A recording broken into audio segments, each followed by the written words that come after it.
पूरी वीडियो में हम आपका जो पूरा यूनिट है रेस्पिरेटरी सिस्टम का, उसकी एनाटॉमी एंड फिजियोलॉजी हम पूरी यहाँ पर क्लियर करने वाले हैं। तो इस पूरी वीडियो को ज़रूर देखना। आप सभी के अगर एग्ज़ाम नज़दीक है तो पूरा रेस्पिरेटरी सिस्टम आपका एक ही यूनिट में कंप्लीट हम करा देंगे आज। तो इस पूरी वीडियो को देखना। अगर वीडियो लंबा भी हो जाता है तो डोंट वरी, आप वीडियो की स्पीड बढ़ाकर भी वीडियो को देख सकते हो। अगर आप नोट्स बना रहे हो तो आप जो स्पीड है ऑलरेडी उसमें ही चलने देना, ठीक है। तो बहुत ही अच्छे नोट्स और बहुत ही ईजी, एकदम ईजी कंटेंट मैं आप सभी के लिए लेकर आई हूँ ताकि आप सभी का जो टेंशन है वो थोड़ा दूर हो जाए और आपकी जो यूनिट है वो भी आपकी कंप्लीट हो जाए, ठीक है। घंटों आप हफ्तों हफ्तों लगाते हैं पूरा अपना यूनिट कंप्लीट होने में। आपने क्लास में बैठकर अगर आपने क्लास नहीं ली है तो आप ये यूनिट देख लीजिए, नोट्स बना लीजिए, रिवाइज कर लीजिए। आपका जितना भी अगर इससे कोई भी क्वेश्चन आता है इस यूनिट से आप सारे कवर अप कर सकते हो। तो स्टार्ट करते हैं बिना देरी के पूरी यूनिट को।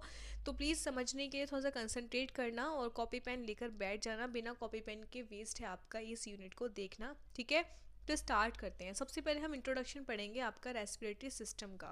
तो the respiratory system is a complex biological system composed of organs and structures that works together to carry out the process of respiration.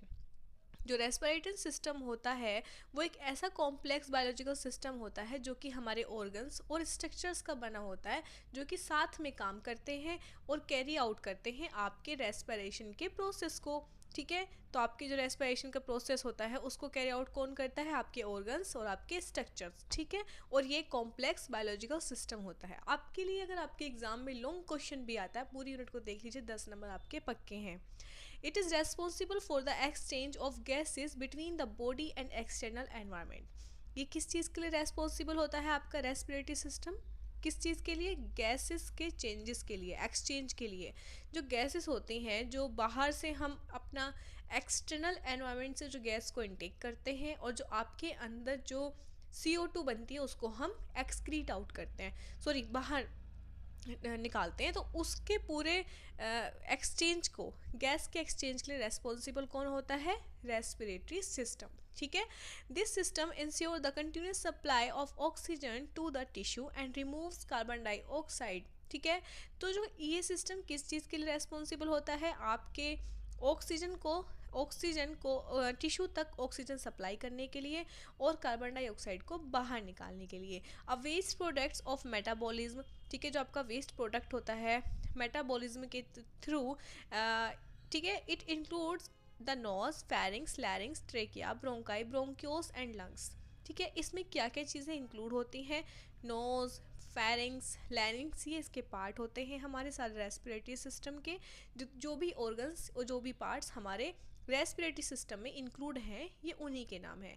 Which collectively maintain ventilation, gas exchange, acid base balance, waste production and olfaction. Proper functioning of the respiratory system is essential for sustaining life and maintaining homeostasis, ठीक है। तो जो कि collectively यानी कि साथ में मिलकर क्या करते हैं? वेंटिलेशन जो इसकी एक फंक्शन होता है रेस्पिरेटरी सिस्टम का। गैस एक्सचेंज, गैस का आदान प्रदान, जो आपकी गैस आना जाना बाहर, ठीक है। एसिड बेस बैलेंस, यानी कि जो हमारी बॉडी का जो बैलेंस होता है एसिड बेस, उसको भी ये बैलेंस करके रखती है हमारा रेस्पिरेटरी सिस्टम का एक पार्ट। वॉइस प्रोडक्शन, जाहिर सी बात है कि जो भी आपके इंक्लूड हुए हैं ऑर्गन्स वो वॉइस प्रोडक्शन के भी रेस्पॉन्सिबल होते हैं। तो आपके रेस्पिरेटरी सिस्टम में ही ये आता है। ऑल्फैक्शन यानी कि स्मेल के लिए। और proper functioning of the respiratory system is essential for sustaining life and maintaining homeostasis.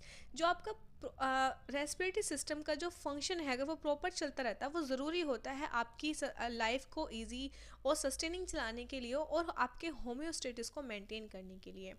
Homeostasis यानी कि जो बाहर का एनवायरनमेंट होता है, जो बाहर का टेम्परेचर होता है, उसी के अकॉर्डिंग आपका जो इंटरनल एनवायरनमेंट होता है उसको मेंटेन करके रखना, टेम्परेचर को। इसके लिए भी हमारा रेस्पिरेटरी सिस्टम जो है इम्पोर्टेंट होता है, ठीक है। तो ये इंट्रोडक्शन आपने पढ़ लिया है, अपनी कॉपी पेन निकाल के आराम से लिख लो इसको, पूरे इंट्रोडक्शन को। और अगर आपका क्वेश्चन आता है शॉर्ट में लॉन्ग में, ईजीली आप इसको लिख देना। सारी चीज़ें लिखने से पहले आपको इंट्रोडक्शन लिखना बहुत ज़रूरी है। The respiratory system is responsible for the gas exchange of gases between the body and the environment, ठीक है। रेस्पिरेटरी सिस्टम क्या है? एक रेस्पॉन्सिबल होता है किसके लिए? गैस के एक्सचेंज के लिए, बॉडी और एनवायरनमेंट से, ठीक है। It supplies oxygen to the body and removes carbon dioxide produced by cellular metabolism. ये सप्लाई करता है ऑक्सीजन बॉडी को, जो कि हमारे टिश्यू में ज़रूरत होती है ऑक्सीजन की, और रिमूव करता है कार्बन डाइऑक्साइड को प्रोड्यूस बाय सेलुलर मेटाबॉलिज्म, जो कि हमारे मेटाबॉलिज्म का जो हमारा अंदर प्रोसेस चलता है उसके थ्रू, ठीक है।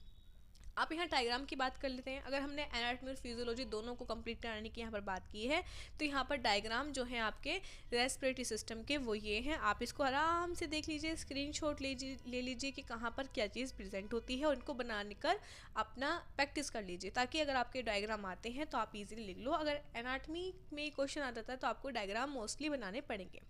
आगे बढ़ते हैं, मैं इसमें टाइम वेस्ट नहीं करना चाहती हूँ, स्क्रीनशॉट ले लीजिए और बनाकर अपना प्रैक्टिस कर लीजिए। फंक्शंस क्या है रेस्पिरेटरी सिस्टम के? एक्चुअली मैं क्या चाहती हूँ कि मेरी वीडियो ज़्यादा लंबी ना हो, ताकि बच्चा बोर ना हो, ठीक है। जितनी छोटी वीडियो होगी आप उसी हिसाब से अपना वीडियो, अपना मेंटलिटी सेट कर लेते हो कि हाँ ठीक है, ये 10 मिनट में पूरी यूनिट पढ़ा रहे हैं, हम इसकी यूनिट देखते हैं। लेकिन मैं चाहती हूँ अगर ये वीडियो 45 मिनट की, 30 मिनट की भी है, तो प्लीज़ आप इसको देखो और पूरा पढ़ो आराम से। मैं एक ही वीडियो में पूरी यूनिट कवर करा दूंगी, मैं 2 पार्ट नहीं बनाऊंगी, ठीक है।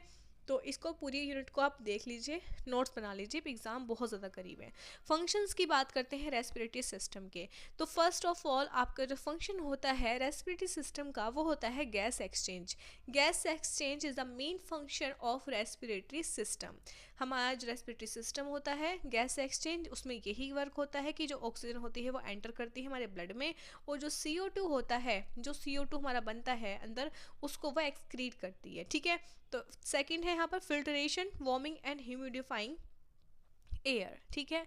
तो जो फिल्टरेशन यानी कि कोई भी अगर हम एयर ले रहे हैं, जाहिर है हमारी जो नोज़ है, ठीक है, हमारी जो नोज़ है, जब हम एयर को इनटेक करते हैं, ठीक है, नोज़ के थ्रू मोस्टली हम करते हैं, तो जो हमारे इसमें यहाँ पर जो हेयर प्रेजेंट होते हैं वो एयर को फिल्टर करने के बाद ही अंदर जाने देते हैं और उसको वार्म करते हैं। यानी कि अगर हम ज़्यादा ठंडी हवा भी हम ले रहे हैं तो वो हमारे पहले उसका जो टेम्परेचर है वो नॉर्मल होगा, ताकि हमारी जो नोज़ है उसको ईजीली अंदर लेगी, उससे पहले वो उसका जो टेम्परेचर वो मेंटेन कर देगी। Humidifying of air is purified before reaching lungs से पहुंचने से पहले वो प्योरीफाइड हो जाएगी। मतलब कि जो कि बाहर से बैक्टीरियाज आते हैं वो हमारे नोज़ में जो प्रेजेंट होते हैं हेयर, उनमें ही वो रह जाते हैं, ठीक है। तो ये इसका वर्क ये भी रहता है कि वो एयर को फिल्टर करती है, वार्म करती है, ह्यूमिडिफिकेशन करती है लंग्स से पहुंचने से पहले, ठीक है।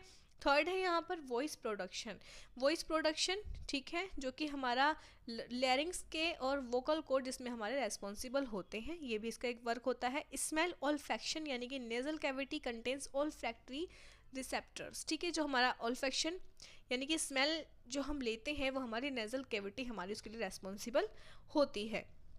Regulation of blood pH by controlling CO2 levels. जब हम CO2 का लेवल्स मेंटेन करके रखेंगे, जब हमारा रेस्पिरेटरी सिस्टम इसके लिए रेस्पॉन्सिबल होता है कि जो CO2 है वो हमारा सही टाइम पर बाहर जा रहा है, तो फिर जो हमारा ब्लड का जो pH है वो एवरेज रहेगा। क्यों रहेगा? अगर pH का जो लेवल है वो इसमें बढ़ जाएगा हमारे ब्लड में, CO2 का लेवल हमारे ब्लड में बढ़ जाता है तो उसका pH भी फिर गड़बड़ा जाएगा, वो मेंटेन नहीं हो पाएगा। तो हमारा रेस्पिरेटरी सिस्टम जो क्या करता है, जो CO2 होता है वो टाइम टू टाइम आपका नोज़ के थ्रू ही बाहर निकालता रहता है और ऑक्सीजन को इनटेक करता रहता है, जिससे हमारा जो ब्लड में pH होता है वो हमारा मेंटेन रहता है, ठीक है। आगे बढ़ते हैं, immune defence, mucosa traps microbes and prevent infection, ठीक है। इम्यून डिफेंस यानी कि जो हमारा इम्यून सिस्टम होता है, जो हमारे जितने भी हमारे बाहर से माइक्रोब्स आते हैं, जितने भी हमारे बैक्टीरियाज होते हैं, वो म्यूकोसा उसको वहीं पर ट्रैप कर लेता है और हमारे इन्फेक्शन से उन्हें प्रिवेंट करता है ताकि इन्फेक्शन नहीं बढ़ पाए, ठीक है। अगर हम जो एयर हमारी बाहर एनवायरनमेंट में है अगर वही डायरेक्ट हमारे लंग्स तक चली गई तो कितने इन्फेक्शन ज़्यादा बढ़ सकते हैं वो आपको भी अंदाज़ा भी नहीं है, बहुत ज़्यादा इन्फेक्शन बढ़ सकता है। वेंटिलेशन, ठीक है, movement of air and out of lungs, यानी कि वेंटिलेशन का जो एक वर्क होता है ये भी हमारा रेस्पिरेटरी सिस्टम का वर्क होता है। वेंटिलेशन बनाए रखना यानी कि हमारा जो आदान प्रदान होता है, गैस का एक्सचेंज होता है, वो हमारा रेस्पिरेटरी सिस्टम का होता है।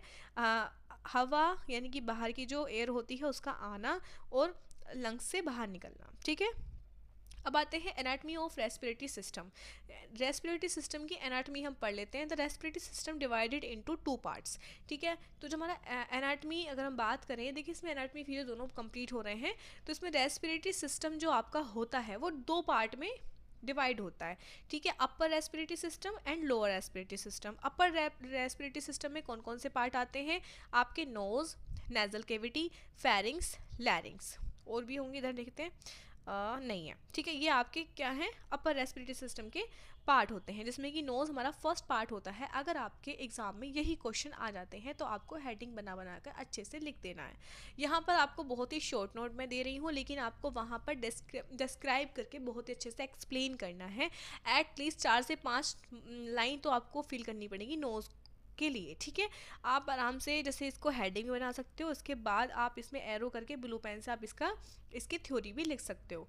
ठीक है, 2-3 लाइन इसमें भर जाएंगी, फिर आप इसकी भी थ्योरी लिख सकते हो। नोज क्या है? एंट्री पॉइंट ऑफ एयर, यानी कि ये एयर का एंट्री पॉइंट होता है, यहीं से आपकी जो एयर है वो एंटर करती है। Contains hair and mucus to filter dust. जैसा कि मैंने पहले अपनी थ्योरी में बताया था कि इसमें हेयर प्रेजेंट होते हैं जो कि हमारा फिल्टर करते हैं आपके जो बाहर से माइक्रोब्स एंड बैक्टीरियाज आते हैं। वॉर्म्स एंड ह्यूमिडिफाइज एयर, ये भी मैंने आपको पहले बता दिया। एयर नोज का सारे फंक्शन मैं पहले ही पढ़ा चुकी हूँ, वो फंक्शन सारे उसी में आ चुके हैं। नेजल कैविटी जो कि आपकी ऑल फैक्ट्री रिसेप्टर्स इसमें प्रेजेंट होते हैं, तो ये ऑल फैक्शन के लिए रेस्पॉन्सिबल होती है नेजल कैविटी। ठीक है, फेरिंग्स की बात करते हैं तो फेरिंग्स हमारे 3 पार्ट में डिवाइड होता है, नेजोफेरिंग्स, ओरोफेरिंग्स और लैरिंगोफेरिंग्स। जो हमारा फेरिंग्स होता है इसके 3 पार्ट होते हैं। सबसे पहले नेजोफेरिंग्स जो कि हमारी नेजल कैविटी के पीछे प्रेजेंट होता है, ओरोफेरिंग्स या कि ओरल कैविटी के पीछे प्रेजेंट होता है, और लैरिंगोफेरिंग्स जो कि हमारे लैरिंग्स के पास प्रेजेंट होता है। ठीक है, तो इसलिए हमारे 3 पार्ट में डिवाइड होता है हमारा फेरिंग्स। ठीक है, कॉमन पैसेज ऑफ फूड और एयर, यानी कि ये ऐसा पैसेज होता है जहाँ पर फूड और एयर दोनों जाते हैं। Connects nasal cavity to larynx, ये एक ऐसा पार्ट होता है जो हमारी नेजल कैविटी को हमारे लैरिंग्स से कनेक्ट करके रखता है। ये हमारा फेरिंग्स होता है जिसमें हमारा खाना और हवा जाते हैं। बात करते हैं लैरिंग्स की। तो लैरिंग्स क्या होता है? वॉइस बॉक्स होता है जो कि क्या कंटेन करता है? Vocal cord for sound production. ठीक है, तो ये हमारा वोकल कॉर्ड इसके अंदर प्रेजेंट होता है। Epiglottis prevent food from entering airway. ठीक है, जो एपिग्लोटिस होता है वो हमारे एयर जो हमारा एयरवे होता है उसमें खाना जाने से रोकता है। ठीक है, जो सही डायरेक्शन में हमारा खाना जाए इसका वर्क कौन करता है? एपिग्लोटिस। लैरिंग्स हमारा वॉइस बॉक्स होता है। ठीक है, तो ये हमारा पूरा एनाटमी आपकी यहाँ पर दी हुई है। मैं पहले भी एनाटमी दे चुकी हूँ आपको, तो आराम से आप अपनी एनाटमी देख लीजिए कहाँ पर क्या चीज़ प्रेजेंट होती है और आराम से अपनी प्रैक्टिस कर लीजिए। ठीक है, एनाटमी के पिक्चर में आपको दे रही हूँ, इसके स्क्रीनशॉट ले लेना, क्योंकि उससे फिर टाइम वेस्ट होगा। हम वीडियो को ज़्यादा लंबा भी नहीं कर सकते हैं, आपके पास टाइम कम है, एक ही वीडियो में आप पूरा यूनिट पढ़ना चाहते हो, तो इसलिए मैं आपको ज़्यादा एक्सप्लेन नहीं कर सकती। मैं इतना पढ़ा दूंगी जितना कि आपको पास होने के लिए सफिशियंट होगा। सेकंड पार्ट की बात करते हैं, लोअर रेस्पिरेटरी ट्रैक। ठीक है, जो हमारा नीचे वाला पार्ट होता है रेस्पिरेटरी सिस्टम का, उसमें क्या क्या चीज़ें प्रेजेंट होती हैं। फर्स्ट ऑफ ऑल इसमें प्रेजेंट होता है ट्रेकिया, जिसे हम विंड पाइप कहते हैं। ठीक है, इसमें सिर्फ और सिर्फ विंड जाएगी, आपकी जो बाहर से आपने एयर इनटेक किया है उसमें सिर्फ वो जाएगी, जो कि आपकी 12 सेंटीमीटर एक लॉन्ग ट्यूब होती है, supported by C shaped cartilage ring. ये सी शेप्ड कार्टिलेज रिंग इसमें मोस्टली प्रेजेंट होते हैं। क्यों? क्योंकि इसको एकदम अगर इसमें कार्टिलेज नहीं प्रेजेंट होंगे तो ये सिकुड़ने का इसका रहेगा, सिकुड़ सकती है ये। अगर इसमें कार्टिलेज प्रेजेंट रहेंगे ना तो ये अपने जो मेंटेन करके रखेगी अपनी पूरी स्ट्रक्चर को। ठीक है, तो ये बहुत ज़्यादा ज़रूरी होता है। Lined with ciliated mucus and trap dust. ठीक है, इसमें जो मिकोसा होता है वो आपके डस्ट को वहीं पर ट्रैप कर लेता है, जो कि इसके अंदर सीलिया टाइप होता है। ठीक है, तो इसके अंदर जो प्रेजेंट होते हैं सीलिया। ठीक है, अब बात आती है ब्रोंकाई की, कि ब्रोंकाई क्या होता है। Trachea divided into right and left main bronchi. ठीक है, अगर मैं चाहूँ तो इसको डायग्राम में आपको मैं दिखा सकती हूँ। ये है आपकी ब्रोंकाई। ठीक है, सबसे पहले आपकी ट्रेकिया जो कि आपके सी टाइप जो आपके बने हुए हैं, आपके कार्टिलेज के बने हुए हैं, जिससे हमारा जो स्ट्रक्चर मेंटेन करके रखता है। फिर यहाँ पे आपके ब्रोंकाई आते हैं जो कि आपके 2 पार्ट में डिवाइड हो जाते हैं। ठीक है, ये होते हैं आपके ब्रोंकाई। ये आपके ब्रोंकाई होते हैं जो कि लंग्स में एंटर कर रहे होते हैं, इनको हम कहते हैं ब्रोंकाई। ठीक है, और जो इससे जो और डिवीजन हो जाता है ब्रोंकाइज का, उसे कहते हैं bronchioles. And last part of the respiratory system that is alveoli. ठीक है, आगे पर इसका पूरा डिटेल में पढ़ लेते हैं यहाँ पर हम, ठीक है। मैंने इसलिए बताया ताकि आपको इजीली समझ में आ जाएगा, पहले नहीं पढ़ाया आपने तो ब्रोंकाई क्या होता है आपका, trachea divided into right and left. Main bronchi, इसके दो ब्रोंकाई का जो पार्ट होते हैं वो दो होते हैं, ठीक है, जो कि हमारे ट्रेकिया से डिवाइड हो जाते हैं लंग्स में, ठीक है। ये हमारे लंग्स में डिवाइड हो जाएंगे। मैं आपको रफली बनाकर दिखा रही हूँ, कोई ऐसा ये है, ऐसा नहीं होता है लंग्स हमारे।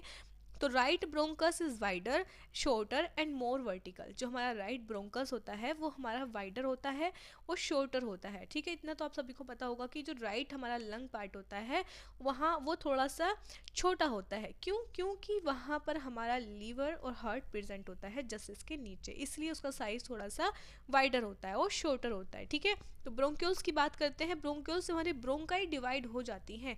जब ब्रोंकाइस और पार्ट में डिवाइड हो जाती है तो उसे हम बोलते हैं bronchioles. Smaller bronchus of bronchi, ये थोड़ी सी स्मॉल होती हैं, sorry smaller branches of bronchi, ये ब्रांचेस हो जाती हैं, ठीक है, जो कि हमारे लंग्स में ऑक्सीजन को कैरी करके रखती हैं और लंग्स में जो ऑक्सीजन और कार्बन डाइऑक्साइड का जो एक्सचेंज होता है उसको मेंटेन करके रखती हैं। Contain smooth muscles but no cartilage, ये स्मूथ मसल्स की बनी होती है बट इसमें कार्टिलेज टिश्यू नहीं होते हैं, यानी कि इसमें कोई भी ऐसा हार्ड टिश्यू प्रेजेंट नहीं होता है, बहुत ही स्मूथ मसल्स होती हैं ये, ठीक है, लंग्स में।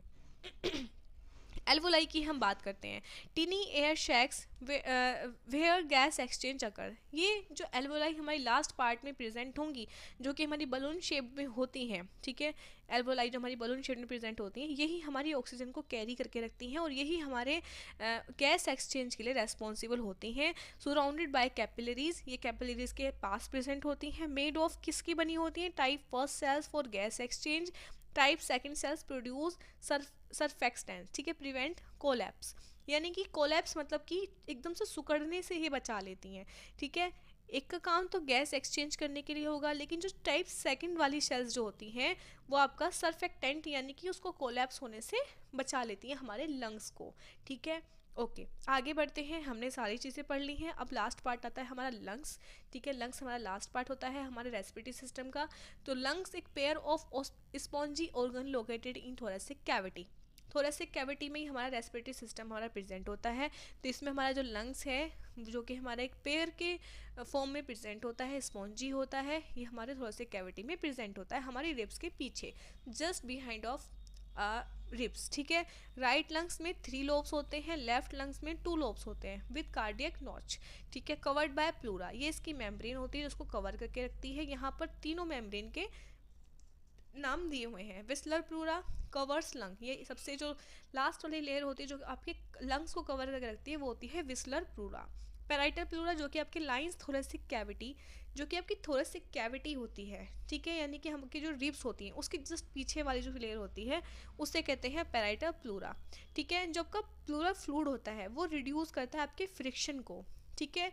अगर थोड़ा सा स्मूथ वहाँ पर बना रहेगा तो वहाँ पर रगड़ जिसे कहते हैं फ्रिक्शन, यानी कि रगड़ नहीं होगी और वो अच्छे से स्मूथली वहाँ पर सारे प्रोसेस चल सकते हैं, ठीक है। तो इसलिए हमारे प्लूरल फ्लूइड भी वहाँ पर प्रेजेंट होता है दोनों मेम्ब्रेन के, दोनों जो आपकी लेयर होती हैं उनके बीच में। ये विस्लर प्लूरा और पैराइटल प्लूरा के बीच में हमारा प्लूरल फ्लूइड भी प्रेजेंट होता है, ठीक है। अब आपको जो मेम्ब्रेन याद रखनी है, कितने पार्ट होते हैं वो आपको याद रखने हैं, ठीक है। तो इसमें trachea, bronchi, bronchioles and last part is alveoli. Alveoli का क्या काम होता है? गैस एक्सचेंज करने का और आपका कोलैप्स होने से बचाने का।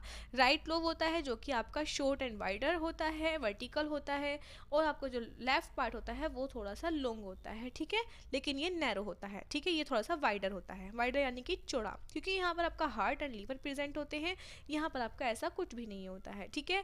इसके 3 पार्ट होते हैं और इसके 2 पार्ट होते हैं, ठीक है, जो कि मैंने आपको इसमें पहले बता दिया है कि राइट लंग में 3 एंड लेफ्ट लंग में 2। ओके लंग्स आपका हो गया, स्क्रीनशॉट आप ले सकते हैं। फिजियोलॉजी की बात करते हैं आपके रेस्पायरेशन की, ठीक है। तो फिजियोलॉजी आपकी रेस्पायरेशन की क्या होती है? Respiration has 3 main steps. आपके रेस्पिरेशन के 3 मेन स्टेप्स होते हैं, जिसमें कि आपका सबसे पहले आता है पल्मोनरी वेंटिलेशन, जिसे हम ब्रीदिंग कहते हैं। देखिए हमारा जो रेस्पिरेशन है जाहिर है कि उसमें हम ब्रीदिंग का प्रोसेस पढ़ेंगे, तो यानी कि ब्रीदिंग यानी कि सांस लेना, ऑक्सीजन को इनटेक करना और कार्बन डाइऑक्साइड को बाहर निकालना, इसी को हम पल्मोनरी वेंटिलेशन कहते हैं। तो इसके 2 प्रोसेस होते हैं, इंस्पिरेशन और आपका एक्सपायरेशन। तो इंस्पिरेशन यानी कि इनहेलेशन, ठीक है, तो जिसमें कि आपका डायफ्राम कॉन्ट्रैक्ट होगा और मूव डाउनवर्ड्स। आई थिंक ये वर्ड यहाँ पर गलत ऐड किया गया है। जब हम सांस लेते हैं तो जो आपका डायफ्राम होता है, जो आपका डायफ्राम प्रेजेंट होता है आपका जस्ट लंग के नीचे, जो कि ऊपर नहीं बताया गया, जब हम सांस लेंगे तो डायफ्राम आपका स्ट्रेट हो जाएगा, डायफ्राम आपका इस कंडीशन में आ जाएगा, ठीक है, डायफ्राम आपका इस कंडीशन में आएगा, यानी कि कॉन्ट्रैक्ट वो हो जाएगा। और इंटरकोस्टल मसल्स कॉन्ट्रैक्ट, जो आपकी इंटरकोस्टल मसल्स होती हैं जो कि आपके रिब्स के बीच में प्रेजेंट होती हैं, वो आपकी कॉन्ट्रैक्ट हो जाएंगी। रिब्स मूव अपवर्ड, जो कि आपकी रिब्स हैं वो अपवर्ड की तरफ मूव करेंगी, यानी कि वो ऊपर की तरफ मूव करेंगी। थोड़े से कैविटी इंक्रीजेस, ठीक है, जो थोड़ा सा कैविटी है वो इंक्रीज़ होगी, यानी कि बढ़ेगी, उसका साइज़ थोड़ा सा बढ़ेगा। वो लंग वॉल्यूम इंक्रीज़, जो लंग का वॉल्यूम है वो बढ़ेगा, यानी कि लंग की जो कैपेसिटी होती है एयर को इंटेक करने की वो बढ़ जाती है, ठीक है।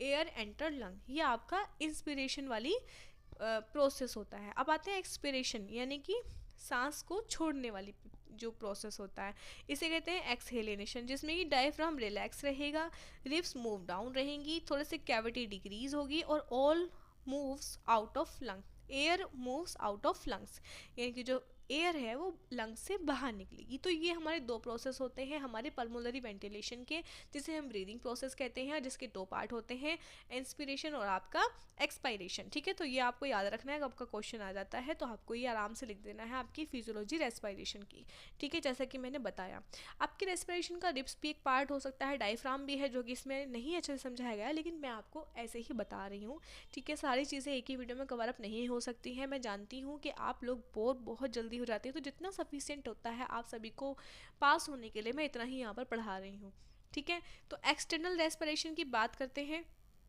तो जो कि आपका एक्सटर्नल रेस्पिरेशन यानी कि गैस एक्सचेंज कैसे होती है लंग्स में, तो वो आपका एल्वोलाई में होती हैं। O2 diffuse from alveoli blood में, यानी कि जो O2 है वो निकलेगी एल्वोलाई से और वो ब्लड में जाएगी, ठीक है। और जो CO2 है वो हमारे ब्लड से एल्वोलाई में आएगी। ये हमारा प्रोसेस होता है। जब हमारा जो ब्लड में जो CO2 प्रेजेंट होती है वो हमारे एल्वोलाई तक आ जाती है, फिर एल्वोलाई उसको प्योर करती है और वो ब्लड में उस प्योर ब्लड को भेज देती है, यानी कि प्योर ऑक्सीजन को वो ब्लड में भेज देती है। ये प्रोसेस आपका चलता रहता है। इंटरनल रेस्पिरेशन, इंटरनल रेस्पिरेशन क्या होता है, गैस एक्सचेंज इन टिश्यू, जो कि हमारे टिश्यूज़ के अंदर होता है। एक्सटर्नल यानी कि हमारी एल्वोलाई के अंदर, और जो हमारे इंटरनल होता है वो आपका टिश्यूज़ के अंदर होता है। Occurs in body cells, O2 moves through blood, यानी कि जो ऑक्सीजन होती है वो ब्लड से टिश्यू में जाती है और जो कार्बन डाइऑक्साइड होती है वो टिश्यू से ब्लड में आती है। आप इसको नोट्स बना सकते हो, लिख सकते हो, बहुत ही इजी है वैसे अगर समझने की, अगर थोड़ा सा लॉजिक लगा के आप समझेंगे, ठीक है। तो इसमें जो tissue blood move from blood to tissue, ठीक है, जो हमारी ऑक्सीजन है वो टिश्यू में जाएगा। अब यहाँ तक का काम खत्म तो हो गया, अब वो ब्लड में तो आ गई हमारी ऑक्सीजन, अब वो ब्लड से कहाँ जाएगी, टिश्यू में। फिर उसके बाद जो टिश्यू ने जो कार्बन डाइऑक्साइड बनाई है वो कहाँ जाएगी, ब्लड में, ठीक है। ओके, आगे बढ़ते हैं। ट्रांसपोर्ट ऑफ गैसेस, जिसमें कि ऑक्सीजन ट्रांसपोर्ट होगी आपकी 98% कैरीड बाय हीमोग्लोबिन। जो हमारी हीमोग्लोबिन होती है HB, वो हमारी ऑक्सीजन को कैरी करके ले जाती है, ठीक है। HB जो है हमारी ऑक्सीजन को कैरी करके ले जाती है हमारे ब्लड में। HB का यही काम होता है, जिसे हम ऑक्सी हीमोग्लोबिन कहते हैं। 2% आपकी डिजोल्व हो जाती है प्लाज्मा, जो आपका प्लाज्मा प्रेजेंट होता है आपके ब्लड में वो उसमें डिजोल्व हो जाती है। कार्बन डाइऑक्साइड ट्रांसपोर्ट कैसे होता है, 70% as bicarbonate, 23% bound in haemoglobin और 7% डिजोल्व इन प्लाज्मा। इस तरह से हमारा जो कार्बन डाइऑक्साइड है वो ट्रांसपोर्ट होता है, ठीक है। Okay, regulation of regulation of respiration, उसका रेगुलेशन कैसे, रेगुलेट होता कैसे हमारा रेस्पिरेशन, तो कंट्रोल बाय रेस्पिरेटरी सेंटर्स। जो हमारा रेस्पिरेटरी सेंटर होता है वो कंट्रोल करता है हमारे रेस्पिरेशन की क्रिया को, जैसे कि मेडुला ऑब्लोंगेटा, ये हमारे ब्रेन का एक पार्ट होता है जो कि हमारे रेस्पिरेशन के लिए रिस्पॉन्सिबल होता है। और हमारा पोन्स, ये भी हमारा लास्ट पार्ट होता है हमारे ब्रेन का, ठीक है। तो आपको ये चीज़ भी याद करना है, शॉर्ट में आ जाए या फिर आपका एक उसमें आ जाता है, अगर आपका एक MCQ आ जाता है तो आप इसको आराम से लिख देते हो, बहुत ही मोस्ट इंपॉर्टेंट है, आप इसको अच्छे से पढ़ लेना। Stimulated mainly by increase CO2 levels in blood, ठीक है। जो स्टिमुलेट होता है mainly increase CO2 level in bloods, ठीक है। जब हमारा CO2 लेवल ब्लड में बढ़ जाता है तभी ये स्टिमुलेट करता है कि हाँ हमें अब रेस्पिरेशन की नीड है। ठीक है, हमारा मेडुला ओब्लिंगेटा और आपका पोन्स। प्रोटेक्टिव मैकेनिज्म यानी कि कफ रिफ्लेक्स, क्लियर्स ट्रेकिया। जब का प्रोटेक्टिव मैकेनिज्म कौन कौन से होते हैं? कफ रिफ्लेक्स, जब आपको खांसी होती है तब ट्रेकिया क्लियर कर देता है। स्नीज रिफ्लेक्स, ठीक है, छींक आती है, क्लियर्स नेजल कैविटी क्लियर कर देती है। Mucus and cilia trap dust and microbes, यानी कि जो आपका म्यूकस प्रेजेंट होता है, सीलिया प्रेजेंट होता है, वो आपके डस्ट को और माइक्रोब्स को वहीं ट्रैप कर लेते हैं। एल्वोलियर एंड मैक्रोफेगिस, जो आपकी डिस्ट्रॉय पैथोजेंस, यानी कि जो आपके एल्वोलियर मैक्रोफेजेस होते हैं, मैक्रोफेजेस का मतलब होता है जो बाहर से आने वाले बैक्टीरिया होते हैं उनको किल कर देना। ठीक है, बाहर वाले पैथोजेंस को। ओके, कॉमन टर्म्स कौन कौन सी होती हैं? टाइडल वॉल्यूम क्या होता है? ठीक है, air inhaled in normal breathing 500 ml। ठीक है, टाइडल वॉल्यूम जो होता है वो आपका 500 ml होता है। और टाइडल वॉल्यूम का मतलब होता है कि कितनी नॉर्मल ब्रीदिंग हमने इनहेल करी है। ठीक है, इसे कहते हैं tidal volume. Tidal vital capacity क्या होता है? Maximum air exhaled after deep breath. Vital capacity यानी कि जो सब कितनी एयर हम बाहर निकाल रहे हैं एक लंबी सांस लेकर। रेजिडुअल वॉल्यूम RV, इसे क्या कहते हैं? Air remaining in lungs after full exhalation. Residual यानी कि एयर जो हमारी हवा है जो बाहर से हमने ली है वो कितनी बची है हमारे लंग्स में एक्सहेल करने के बाद। ठीक है, टोटल लंग्स कैपेसिटी उसे हम कैसे काउंट करेंगे? TLC को VC प्लस RV, यानी कि ये और ये आपकी ये हमारी क्या हो जाएगी? टोटल लंग कैपेसिटी, यानी कि कितनी हवा उसके अंदर हमारे लंग्स में प्रेजेंट है और कितनी हवा हमने एक्सक्रीट आउट कर दी है, ये होगी हमारी टोटल लंग्स कैपेसिटी। हमारी कॉमन टर्म्स हैं। ठीक है, तो ये हम PDF में अपने टेलीग्राम चैनल पर डाल दूंगी। डायग्राम आप देख सकते हो, डायग्राम देख अच्छे से आप देख लेना क्या चीज़ कहाँ पर प्रेजेंट है। फिर उसके बाद ये PDF मेरे टेलीग्राम चैनल पर मिल जाएगी। टेलीग्राम चैनल आपको मेरे चैनल के बायो में मिल जाएगा और डिस्क्रिप्शन में भी मैं इसका लिंक डाल दूंगी। तो थैंक यू सो मच, मिलते हैं मेरी नेक्स्ट वीडियो में। अच्छे से प्रिपरेशन कीजिए और वीडियो को लाइक ज़रूर कर दीजिए। बाय।